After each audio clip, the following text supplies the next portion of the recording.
Silage is actually two crops. It's a high-quality grain and a rather modest quality tropical grass. And the quality of your corn silage depends greatly on the relative proportion of those two. More grain and you get higher silage quality, and most silage quality improvements have been through increasing the grain to stover ratio. Now, there have been some attempts at developing high fiber digestibility hybrids that don't have a lot of grain.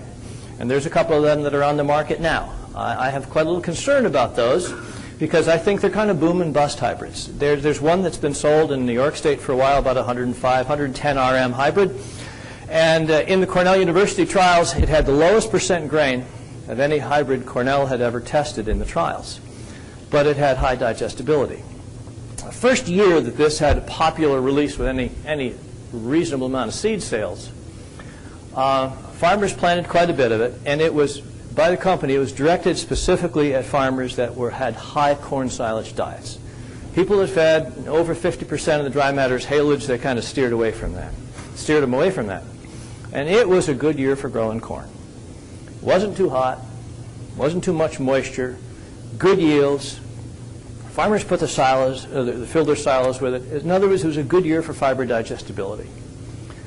And they fed it to profit.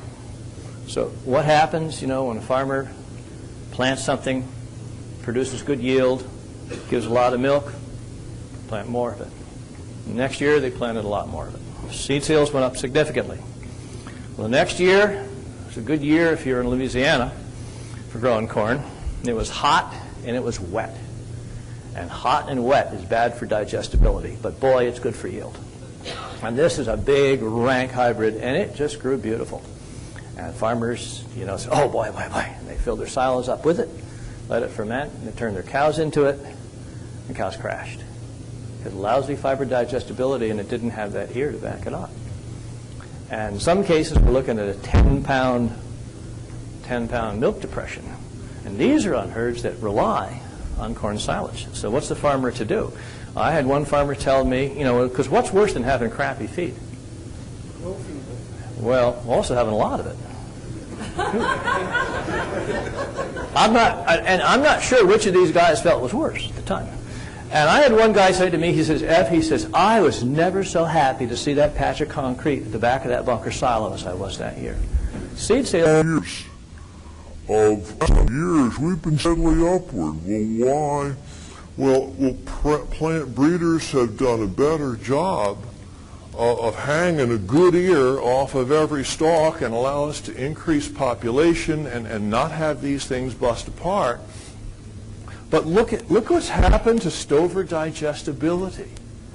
I mean, we're barely flatlined. Now, I just put this little extra hink in there because I don't have any data on that, but I would expect that what's happened in the past 10 years since this slide was originally created is just a continuation of the trend. I mean, the plant breeders are continuing to do a better job of developing better genetics, and you guys are doing a better job of growing corn, especially than you did, 50 or 100 years ago. And so the message here is you just pick a hybrid because it's a new hybrid and it's a dual-purpose hybrid and expect that because of that, you're going to have better fiber digestibility in the stover. There's nothing to suggest that. And so a good ear is crop insurance.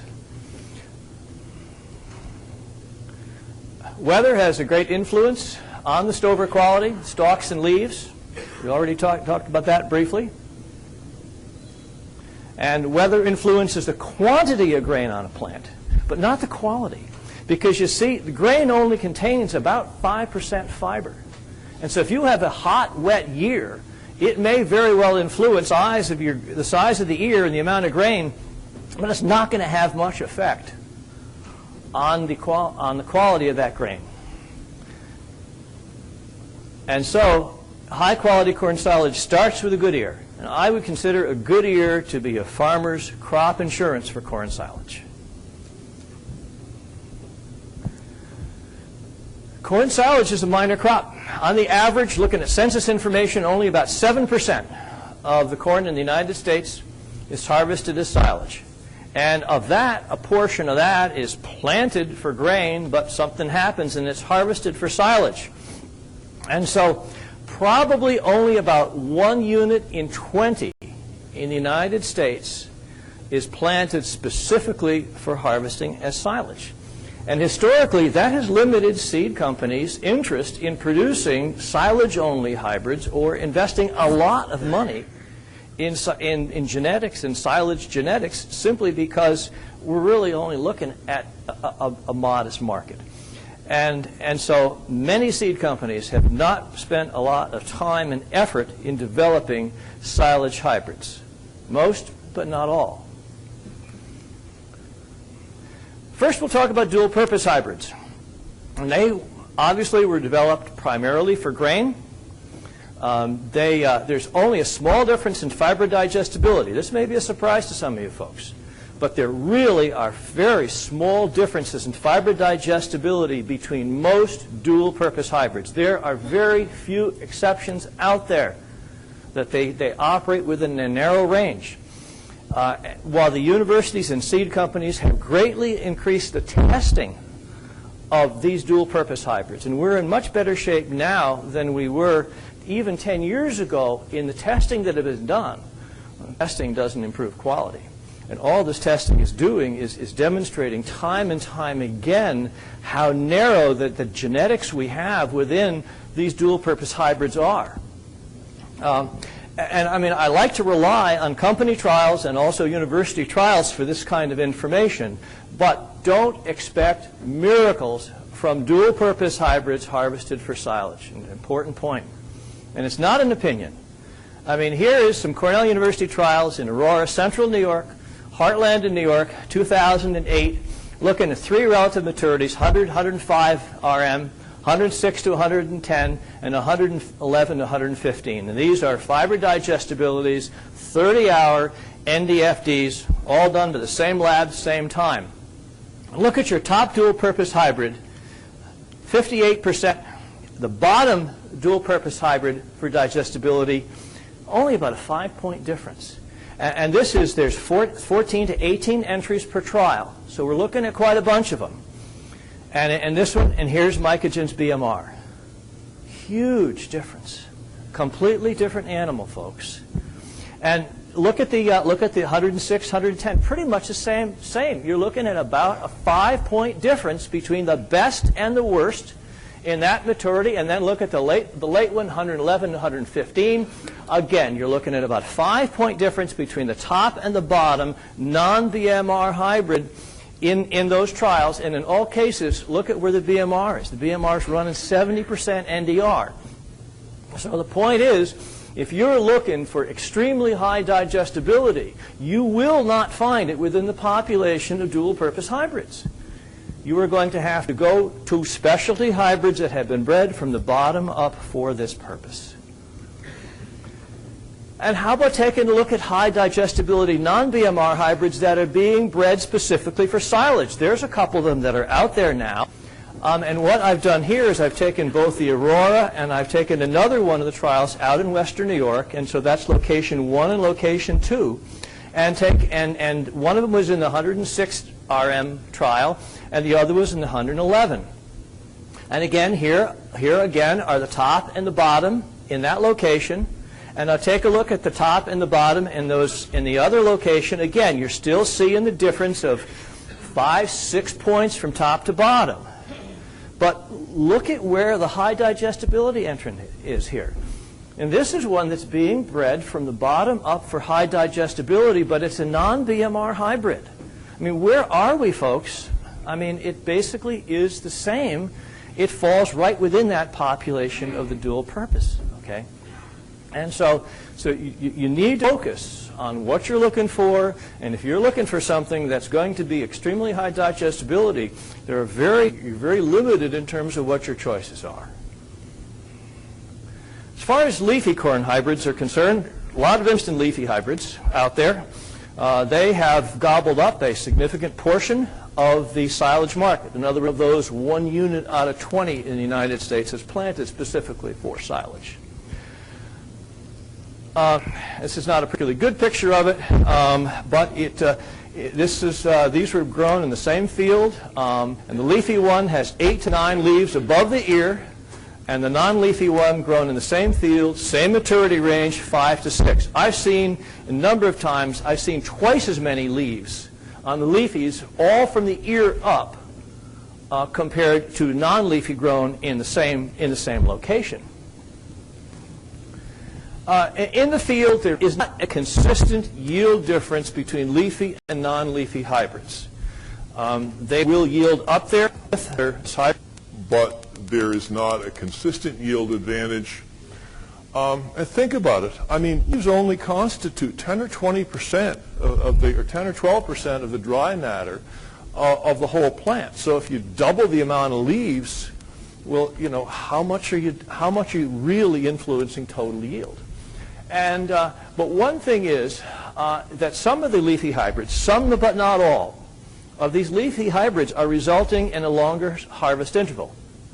In other words, once they hit 32, 33% dry matter, they hang in there longer before they get over mature. It's not an opinion. This has been proven in university research. And that, for some farmers, is not an advantage. For some other farmers who may not be in total control of when they get into each and every field, that may be a distinct advantage. And I would encourage you to work with your seed dealer to see if you can sort out, if you plant leafy hybrids, sort out the leafies that have that characteristic.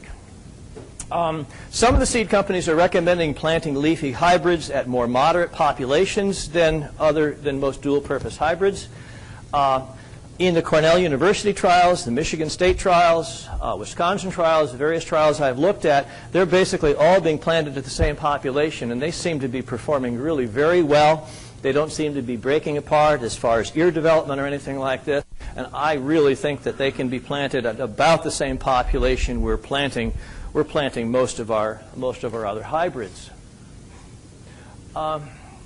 Leafy corn silage in the cow. Most trials are not showing any consistent yield advantage to leafy hybrids in the cow. Why? There's no big difference in fiber digestibility. And there's nothing that would indicate that you're going to get higher digestibility. There's some feeding trials that are showing a modest increase, but then there's others that show a modest decrease. So I think it's pretty much a wash there. And I would say, and we have used and continue to use at least one leafy hybrid on our farm at the Institute. But we do that because it has done well for yield and for quality in the Cornell trials, not because it's leafy. And I would suggest to you that if you're looking at a leafy hybrid, we'll buy it not because it's leafy, but because it has a combination of yield, quality, and proper maturity for your particular situation. But in that case, why are leafies so hot? I mean, why have they gobbled up as much of the corn silage market as they have? Well, first, seed price is comparable to dual-purpose hybrids. Again, I said the yield is comparable. And the other thing is the extra leaves are all up there at eye level where farmers can see them. And you can also see the difference between leafy and non-leafies from the pickup truck seed. And anything a farmer can see from the pickup truck seed has additional advantage. And more importantly, your neighbors can see it from the pickup truck seed. Because the things, and the other thing is I've gone out and measured some of these, and some of these leafy hybrids actually have wider leaves. They not only have more leaves, but in one case I looked at the leafy, non-leafy, and the leafies averaged ½ an inch wider per leaf. And the bottom line is they just look wonderful growing in the field. They've got sex appeal. And sex sells whether it's in the movie theater or whether it's in the cornfield, okay? I mean, you guys all got an ego. You guys want the guys in the coffee shop to be saying, boy, did you see Charlie's corn? It looks nice, you know? And it does, especially if it's planted in the field next to the barn that's had a whole winter's worth of manure on it, okay? So that's the reason. I mean, they just simply look good. And I think many of the sales on leafies have been on how they look in the field and not necessarily how they do in the cow. So I'm not against them, but I'm just saying don't buy it just because it's leafy unless you just want to plant it around the field next to the road. Then there's brown midrib hybrids. And I'll spend most of my time on BMR for obvious reasons. These are silage-only hybrids. And very high percent of BMR corn is currently sold by Mycogen seeds. Mycogen does not have the patent on this. The BM5 gene is not a patented gene, but Mycogen, ever since the early work with Cargill, and our research experience at the Institute with BMR started back in the days when Cargill was selling BMR, and it's continued. And it still is a very small segment of the total corn silage market, but it is an important one and well worth spending some time on. It's a naturally occurring mutation discovered way, way back in the 20s, and it causes incomplete lignin formation in the plant. And you can make book on the fact that on the average, BMR corn silage will have lower lignin content. Lignin, that's kind of shavings, wood shavings, basically. It'll have a lower lignin. And it almost always results in increased dry matter intake in the trials. Even in the occasional trial, when in some cases there may not be a statistically significant difference in milk production, there still may be a difference in dry matter intake. And that is pretty consistent. It is low lignin forage that is readily eaten by dairy cows. Oops, I'll back up one. BMR, brown midrib. Well, you'd think the midrib would be brown, duh. Well, it's not really brown. It's kind of orange color. And this slide doesn't show it really too well. It just kind of, during room lighting, it fades out a little bit. But one other place you can see it very often, is right where the leaf joins, right at the collar where the leaf joins the stalk. A lot of cases you'll see this little orange dot. And in a lot of cases you can identify that. But I don't think we need to worry about it, because by the time you have spent what it costs to buy BMR, you know where it is on your farm. That's not a problem. Not every field it's in. I really do. I mean, my experience with that was dated back all the way to when it was owned by Cargill, okay? That's the reason I can tell this story. Okay, Greg. It was owned by Cargill, and we did a research trial, and I had ordered a few units of it because we had to put it in the field. And retail price was $280 a unit. And at the time, most of our seed corn was running $80, $90. And I figured that since we were the William H. Minor Agricultural Research Institute, we would be doing a research trial, which, by the way, was funded by my. Since we were going to do a research trial involving a leafy and a BMR, et cetera, figured we'd pay $280 a unit for that stuff, especially if I did my normal amount of whining. And they said, don't worry, we'll treat you right. And I got my invoice, and they treated me right. It was $280 a unit.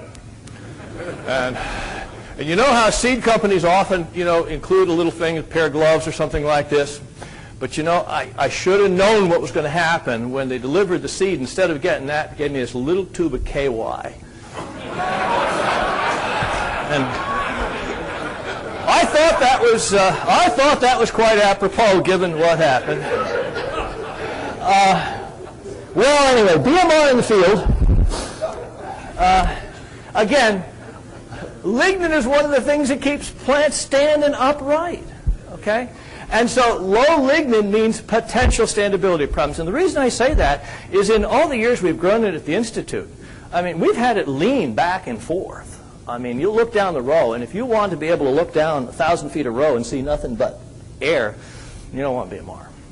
Because it will lean back and forth a little bit. I've often thought if these plant breeders were as smart as they say they are, they could figure out some way to put the Viagra gene in that stuff. And we have, anyway, moving right along. But at the Institute, we had a terrible windstorm last year. But it was devastating. It took down 100-year-old trees, including a couple of them that had basal diameters of 5.5 feet, okay? And 100 yards away, well, even less than 100 yards away, we had a field of BMR. And it made a little bit of a mess of that field of BMR. It just kind of leaned it over and twisted it over. But you know what? When we went in and harvested it with our self-propelled harvester, there wasn't corn on the ground. Very, very little lodging. And the bottom line isn't how far you can see down the row. It's what's there what's left when you get done harvesting. And so it was not functional lodging. It just mostly kind of leaned over and then a lot of times came back. Recent Cornell trials, poor drought and stalk rot resistance. The stalk rot's a question mark because I don't really know whether there's a consistent problem. In the years we've been growing it, we had stalk rot problems and serious problems. One you kind of think that that's an anomaly, but it definitely does not like dry weather. Both of the DSMs and the people with Mycogen that have been selling us seed have been very careful to tell us, do not plant this on droughty land. And I think that's a point well taken. Recent Cornell University trials ranging right now anywhere from 5 to 20% lower yield than the overall trial average. 2008, in 10 trials that had BMR in New York, they're 13% lower yield. But in every single trial, it was #1 in milk per cow, or in milk per ton of silage. In every single trial, it topped it, and in most cases, it wasn't even close. Newer hybrids may well have less yield drag. You got to think that Mycogen's plant breeders haven't been drinking coffee all the time, that they have been working toward improvement, and there is some indication that some of these newer hybrids, especially some of the later maturing hybrids, are going to be more competitive. We're seeing a few trials now where BMR is not only topping the trial in milk per ton, but in some cases are starting to top the trial in milk per acre. And that's certainly a good direction to go. About 1/3 higher seed price than most non-BMR hybrids, and that's before adding the genetic traits such as Roundup Ready and BT. And I think last year, and this was the first year in our area that these traits were available, and I think that last spring we probably had something happen that we had never had before. We probably had some farmer headed out to the field in a not quite new 6-row planter where the cost of the seed, the BMR seed in that planter, exceeded the total value of the planter. And I'm not saying that's bad, but you figure it out. By the time you get all those traits added in there and how many units you can stuff in a 6-row planter, it might well be the case. Don't plant BMR and non-BMR hybrids side by side in the same field. It's hard to manage maturity. You really don't want to do that. You want to be able to be in control of both of those hybrids. I will give you the exception, though. I mean, if you're one of these guys that has a lot of pride and doesn't want the guys in the coffee shop to be saying, what is wrong with that field that Joe has? See, what you do is you plant BMR all around the field, in the field, and then you put in 12 rows of leafy around the outside. So the neighbors in the coffee shop have no idea of what's really happening in there, and then you chop the 12 rows on the outside and you put them somewhere else, and then you make your milk with what's on the inside, because it will make milk. And I don't believe you should blend BMR and non-BMR hybrids in the silo. It'll drive your nutritionist nuts, because every day you will be feeding a slightly different ration coming out of that silo. That's a terrible idea. Don't even consider it. And it's fine to blend BMR and non-BMR silage in the cow. And we, as you'll see in a few minutes, we are doing that at the Institute. We are not feeding straight BMR to any of our animals. We've been doing very well with that. The nutritionists that we work with, nutrient and nutritionists we work with are happy with that, and herd's doing well enough that I guess this is working well. It started out when we had limited supplies of BMR. We have a lot more BMR on the farm, but we're still doing it that way. And here's a summary of BMR and non-BMR corn silage, and this is 18 field and lactation trials. I think at least one of them was done at the Institute. And what I've done is the green is the blue bars. I've just essentially set the non-BMR at 100%, so you can see the BMR as a percentage of that. And you can see here we're looking at about maybe 7% or so difference in yield. That's on the average of 18 trials, both New York State and otherwise. You take a look at the ADF and NDF. Don't think that brown midrib, because it may be slightly lower yield than dual-purpose hybrids, also has a poor ear. It does not. It's a well-eared hybrid. The average NEL on the BMR hybrids on our farm over the past several years has been higher than on the non-BMR hybrids. And you take a look at milk per ton, you're looking at a decided difference in milk per ton and a slight decrease in milk per acre. But as I said before, in some of the cases, I think with some of the new genetics out, we're going to be getting up, so that's going to be pretty close to 100%. This kind of summarizes the BMR versus non-BMR versus grain or versus leafy in terms of the high and the low, in other words, the range of these grain hybrids and the range of the leafy hybrids and the means. And you can see, again, the average digestibility, not much difference between the leafies and the non-leafies, something less than 1%. And you can see with the BMRs, and this is based on a whole pile of trials, running maybe 12 percentage points higher. I just checked just for the heck of it. We have our own lab at the Institute, and just checked, just for the heck of it, the difference between BMR and non-BMR over the years on our farm, and I think the average was like 13 units or so, so that's fairly consistent. BMR corn silage in the feed bunk. Bottom line is it has higher digestibility and higher dry matter intake than any other hybrid type you can find, far exceeding dual purposes, far exceeding leafy hybrids. And the neat thing is positive milk responses even with cows milking over 100 pounds. Some of the original work that was done back in the days when Cargill had BMR was done by Mike Allen at Michigan State. Some of the original work he was doing, he was dealing with cows that were making 100 pounds of milk. And that group was making 100 pounds of milk, and they switched it from conventional corn to BMR, and they weighed up about 8 pounds a cow, 108 pounds. Now think how hard it is to get a real pop on a group of cows that's already averaging 100 pounds a cow. Think about the other things you got to do to get that cow to increase by 8 pounds. And the other interesting thing is that the more the cow is milking, the greater the total increase in milk production. In other words, a cow making 80 pounds may increase by 3 pounds. A cow making 100 pounds may increase by 5 pounds. It almost defies logic, because you think to yourself, the higher the cow is milking, the harder it's going to be to get an extra pound out of her. With BMR, it's not the case. Not an opinion. It's been proven in research. The other thing is, and I think we're coming on to this one a little later in history, if you will, it's great feed for transition cows. Am I still alive here? I know I am. Is the mic still alive? All right. People in the back can hear it that want to hear it? Okay. It's great feed for transition and fresh cows, and it will push them to higher milk production. And I'll show you some data on that in a minute, some fairly recently done stuff. But there's relatively little benefit when fed to non-milking heifers and low-producing cows. I mean, you do need to segregate it.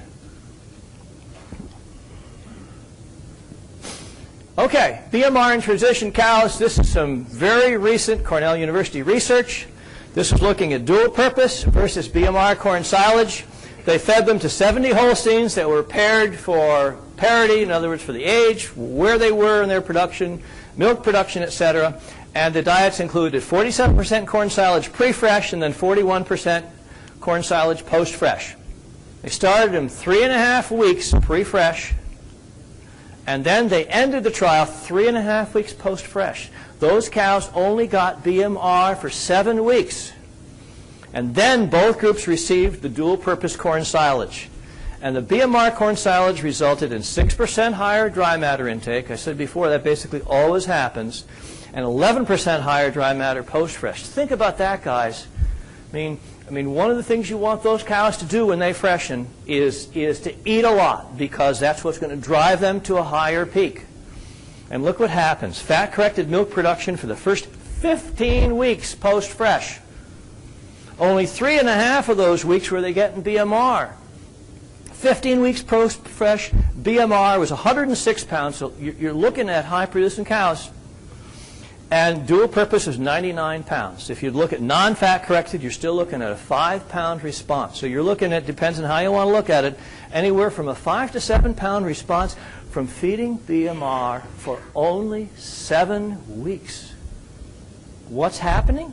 Well, what it's doing is just driving them to a higher peak. And so then when you stop feeding BMR, the BMR effect goes away, but they're already at a higher peak, and then they resume a normal lactation curve. But they start out 5 or 6 pounds higher. And so that continues to persist even when you're only feeding them dual-purpose corn. That you can get an additional advantage by continuing to feed BMR all the way through peak and all the way down until they get down to somewhere 70 pounds or something like that. I am not suggesting we limit our BMR to this. We certainly don't do it on the Institute farm. But I'm using this to illustrate how important, how critical brown midrib corn silage is in that transition time and that early fresh time. And here's another trial that was done. 112 cows, dual purpose versus BMR, both fed to pair troop of cows, slightly different in this case. We're looking at from 3 weeks pre-fresh through 4 or 5 weeks post-fresh. And then all the cows were fed dual purpose corn silage for 9 weeks. In other words, week to 5 to 14. And the BMR corn silage resulted in 5.5 pounds more milk per cow for the 9-week post-fresh period. That's pretty consistent results with the previous trial, even though the trial was done slightly differently. Something to think about. And I know our Cargill representative, the Nutrina representative, back in New York State, has been really pushing this hard. Because even the people that have been feeding BMR for quite a while haven't started feeding BMR until the cows freshen. And he's really trying to push his clientele, because he is a big believer in brown midrib corn silage. He's trying to push his clientele into starting several weeks prepartum, and I think you can see why. Did I go? Let's see if I skipped one, I think. Okay.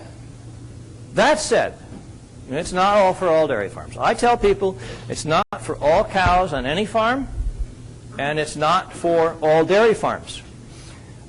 You have lower yield and higher seed cost, so you take a look at the cost of BMR per bite or per ton, and it is meaningfully greater than dual-purpose corn silage. So you need to feed it to those animals that will respond the best.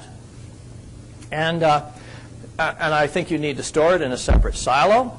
You really need to do that since it's not cost-effective, as I said before, for young stock and for low-producing cows. And it's a great fit for herds that are large enough to have a separate silo for this. At the Institute, we have 2 silos that we put BMR in, and they get nothing but BMR, so we know where to go to get that forage. Nothing wrong with silage bags. The silage bags work fine. And so, we used to say, well, it's great feed for large herds. Well, it is, but for moderate-sized herds, as long as they have access to ag bags or to silage bags, it can find its place on moderate-sized herds also. It's lower yield and higher dry matter, so you may need more corn acres. You probably will. I mean, it depends, again, on what the yield difference is. But remember, you can go to the bank on the fact that it's going to be higher dry matter intake. And in some cases, you may need as much as maybe 20% more corn acreage for those acreages that you plant to brown midrib. So think about that ahead of time. It is because they will eat more corn silage if it's brown midrib. I also think when you're putting it in these bunker silos, make sure that your nutritionist knows what you have. If you're going to have BMR and not do fiber digestibilities on this, you're really missing the boat. I mean, you need to know what you have, and you need to have your nutritionist consistently do fiber digestibilities. There's some fairly new information out there to suggest that there are big changes in corn silage quality with time. This is both based on summaries done in the United States, as well as some really neat research done in Europe, with 15 silos, on-farm silos in Europe, that were filled up with corn silage, all the same hybrid in each silo, not different hybrids from farm to farm.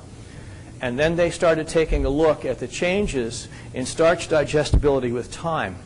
And interestingly enough, a lot of farmers say, well, we need to wait 2 months to start feeding corn silage so that it properly ferments, etc. Well, 2 months later, the stuff may have been, quote, properly fermented, but the changes in that silage had not by any means stopped. A silo full of corn silage is a dynamic thing for much longer than we once thought. As a matter of fact, they didn't see much difference in starch digestibility at 2 months. It was only at 4 months post-ensiling that we started to see this difference. The research went on for 10 months. At what point in time was starch digestibility maximized? We don't know. The maximum digestibility was at 10 months, and they stopped the trial. But I'll tell you what, there was a difference between 9 months and 10 months in digestibility. It continued to go up. And so we need to start taking a different look at this. You need to understand, folks, that the digestibility of that silage that you're feeding in April is decidedly different than the digestibility of that silage from that same silo, if it's the same hybrid that you're feeding in December or January. And the differences are big enough. These are not statistically significant differences that are only of interest to animal scientists. These are meaningful differences that would result in changes that your nutritionist is making in your rations. There was also a change in protein digestibility. The longer it went, the higher the protein digestibility went. But with corn silage, we worry about that much less than we do starch digestibility. But I think back to my old friend Charlie Sniffen. Some of you may know Charlie, Crazy Charlie. He's semi-retired in New Hampshire now. Long ago, he was telling farmers how to tell when their corn silage was fully ready to feed. And he didn't look at digestibility. He didn't look at the European research. He would take either a whole kernel that was cracked, visibly cracked, and so it was able to absorb moisture, or if it was processed corn, he'd take about the biggest whole chunk of corn he could find, and he would ribbon it out between his thumb and his forefinger. And when he ribboned it out, if there was any hard starch left at all, he would say to the farmer, "It ain't ready yet. It's not fully ready. It's not juiced up to the extent that we want it." And he said, if you wait, it will continue. Only when he could meal it, in other words, ribbon it all out between his thumb and forefinger and not have any little hard grain of starch left, would he say it's ready. And you know something? I think that's probably pretty consistent with what was happening in these European silos, as it took so many months for it to reach maximum starch digestibility. Give that a thought as you're looking at some of the changes that are happening in your ration as you go from winter to spring to summer. The silo is not static. There are meaningful changes happening in it. For what it's worth, our corn silage hybrids on our farm, we've got 96 acres of 2 Mycogen BMR hybrids. And historically, we get about 5-pound milk response from feeding BMR. I say this for 2 reasons. Number one, because we did a research trial, BMR versus non-BMR, and we got a 5.1 response on cows that were making right around 100 pounds. But I'll tell you what happened twice. We ran out of BMR. We didn't have enough BMR corn silage to feed year-round. We ran out, the herd went down 5 pounds. We went back into the new crop, they went up 5 pounds. The next year we ran out, they went down 5 pounds. We went back in, they went 5 pounds, went up 5 pounds. Now that's not research.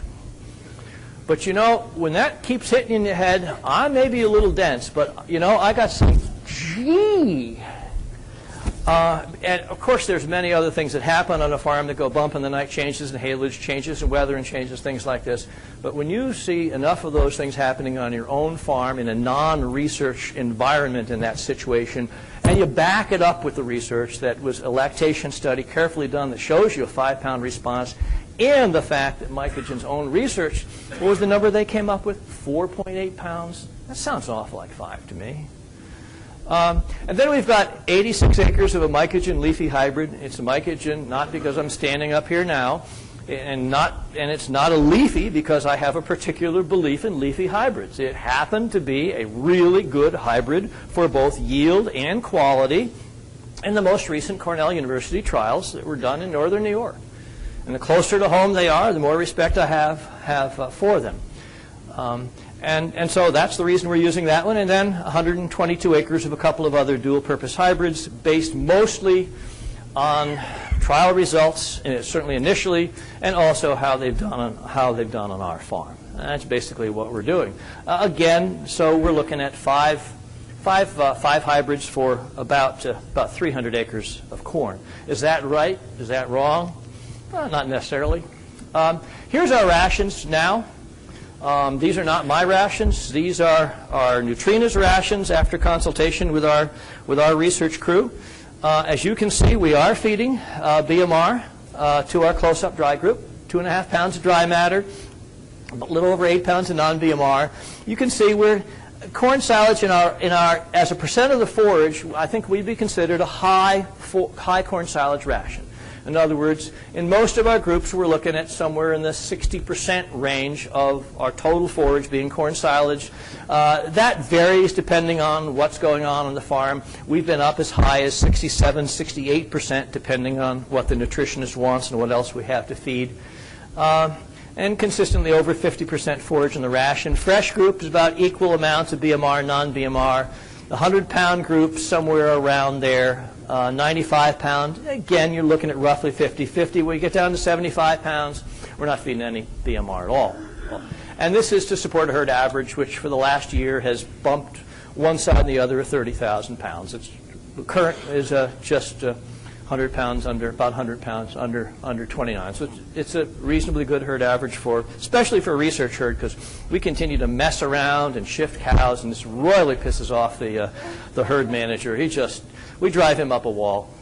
He said if we never did another dollar's worth of research with his herd, I love it, with his herd, with his cows, he would be happy. And then our president says if we don't do research, we close our doors. And that sobers him up pretty quickly. But anyway. Whoops, I think I backed up one. No, I guess I didn't. How many hybrids should you plant for silage? We started addressing this program, or this situation, after a considerable amount of whining from one of the people on our research staff who kept saying, every sample I get out of the bunker silo is a little different. I would just like to have something that had the same digestibility and the same percent starch, yada, yada, yada, all the way from one end of the silo to the other. So we took a little bit more of a look at this. I mean, how many hybrids should you plant? Well, obviously it depends on your corn acreage. If you've got 100 acres of corn, you probably don't need any more than a couple hybrids. And 4 or 5 isn't too many. I mean, it depends on how many different colored jackets you want. Okay? I mean, I often see, if I see, we have some grass farmers out our way, and they're pasture people. They don't do anything but pasture. I hate these people, because they're lousy job security for an agronomist, because they never have questions. They don't get bugs, they don't get weeds, they don't get diseases. It's dumb farming. All you do is you throw manure on or you throw nitrogen on, and the cows go to it, and they never call me. I mean, it's bad for my ego. And when I see these guys wearing a Pioneer Seed jacket, I figure they got lucky and a door prize drawn. Okay. And again, but if you have 1,000 acres, you don't want 20 or 30 hybrids. Keep it reasonable. Whatever is reasonable and logical to you is probably, there's no magic to it. But the thing is, if you can complete planting and harvest in a fairly tight window, you don't need as many hybrids. They can be of similar maturity. In other words, all 105, 110-day RM. And please, aim for 32 to 35% dry matter. I think that some of us, obviously not me, but some of us in the agronomic field have done you guys a disservice by focusing on 30% dry matter as being the gold standard for corn silage. 30% corn silage, dry matter corn silage, is not the gold standard. You will consistently get higher yield and higher dry matter digestibility, in other words, higher milk production per ton and acre at 32 to 35% dry matter than you will at 30. And you can make book on that, folks. Okay? Now, with BMR, you don't want to get much more than 35. I mean, I would stay in that range, okay, so that you don't have standability problems. And I frankly will say the only time we ever had a stalk rot problem in BMR was when it was right at 35% dry matter, okay? But you really need to be aiming for 32 to 35, and if you're going to make a mistake, I'd rather see you make it 2 points on the dry side than 2 points on the wet side. I am much less concerned about 37% dry matter corn silage, well done, processed in a bunker silo, than I am 30% dry matter. And with EPA on our backs and with CAFO in continuing to be more in farmers' conversation, the amount of effluent production you get at 30% dry matter is much, much more than you're going to get at 34, 35%. And the best way to deal with silage effluent is don't make it. Because once you make it, it is a pain in the ass to do anything with. And don't talk to me about that. That's a sore subject right now. But, you know, if planting takes several weeks and you have a custom operator that's going to harvest the entire crop in several days, which in a lot of cases concerns me, then you may need to plant hybrids with a slightly different range of maturity, maybe 100 to 110 days relative maturity. It's mostly common sense, guys. Oops. Okay. As I mentioned before, you know, one of the guys on the farm was whining about why couldn't we just take one hybrid and fill the whole silo up with one hybrid. Well, it sounds good, and nutritionists are, you know, notoriously lazy people, and they don't want to have to continually go in and rebalance rations and change rations and things like that. Hey, look, we have a research staff of about 8. They're all ruminant nutritionist type. I'm the only agronomist at the Institute. Well, I'm not even the only agronomist there because there's not one there. If anybody wants a job as an agronomist at Minor Institute, come see me. It's a wonderful job. They can't find anybody that's crazy enough to go up there, I guess. But, you know, but the thing is even if you only put one hybrid in, the soil type differences, planting date differences, things that go bump in the night are going to result in changes in quality. And this is not an opinion. Greg Roth at Penn State told me a couple years ago about a guy that was custom cropping, and he was basically having another guy plant, I don't know, a couple hundred acres of corn. And he wanted completely uniform corn silage. And so he had the guy plant the exact same hybrid on the whole couple hundred acres, and they got it all done in a matter of 2 or 3 days.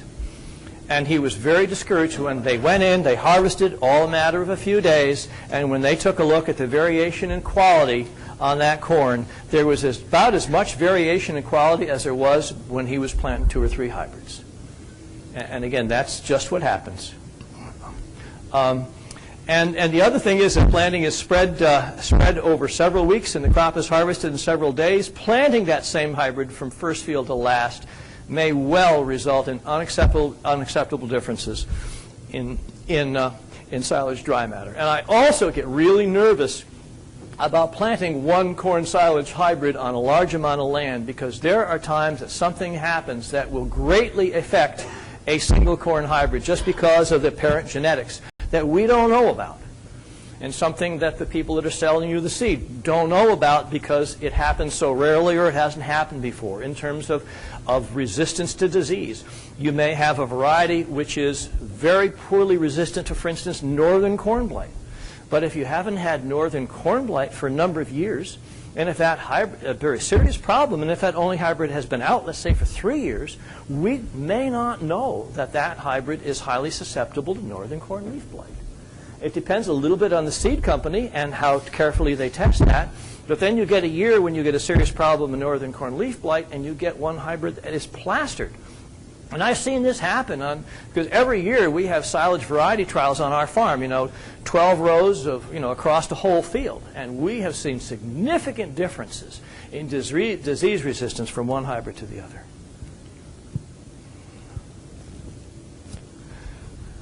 Another thing that we're learning just as we go along is that I'm a big fan of Bt, probably more of Bt for corn rootworm than I am corn borer. It kind of depends on where you are. They're both very good technologies. But they do result in healthier corn plants. Not an opinion, it's a fact.